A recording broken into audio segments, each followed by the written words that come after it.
waktu bapak saya lagi bener-bener merintis Wiro Sableng, terus Wiro Sableng sempat dipasang di TV, saking bangganya dia gitu, karena karyanya dia naik kelas, sampai mobil kita tuh sampai dipasangin Wiro Sableng, pakai pakai stiker. Dan pada saat itu saya malu banget, karena teman-teman saya jadi, kalau bilang sekarang jadi ngebully atau bukan ngebully ya, Jadi bahan bahan lawakan lelucon, dia bahan ya? lawakan gitu. Wah, Viro saya bilang udah dijemput. Misalnya kalau pas mobil saya datang gitu, sampai saya harus ngumpet-ngumpet tuh, sampai kita tuh sampai menghindar karena malu gitu pada saat itu tuh.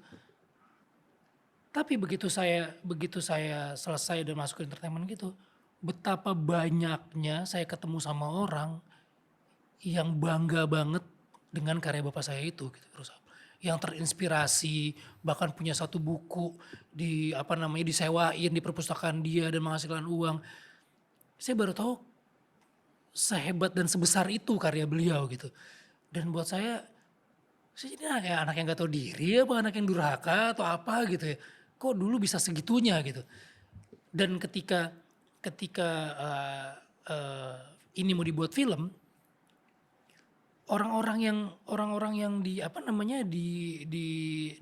sekeliling saya di dunia film itu bilang, kalau ini dibuat film lu yang harus main, karena gue baca bukunya dan gambaran yang ditulis sama bapak lo itu, sosoknya itu mirip banget sama lu. Nah, terus saya berpikir gini, orang lain aja yang nggak punya darah dagingnya sendiri itu mau mengangkat karya bapak kita, masa gue yang udah sekolah pakai hidup makan sekolah dari hasil karya itu, kok gue nggak bersyukur gitu, nggak mau untuk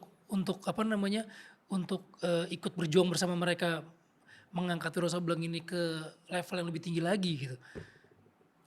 Apapun hasilnya ya, orang suka atau nggak suka, tapi ketika gue menjadi bagian dari itu, pasti ini akan menjadi suatu, nggak mungkin bisa dibalas budinya, tapi paling nggak ini suatu pertanggungjawaban gue bahwa maaf ya dulu saya semalu ini, tapi sekarang justru saya membanggakan ini.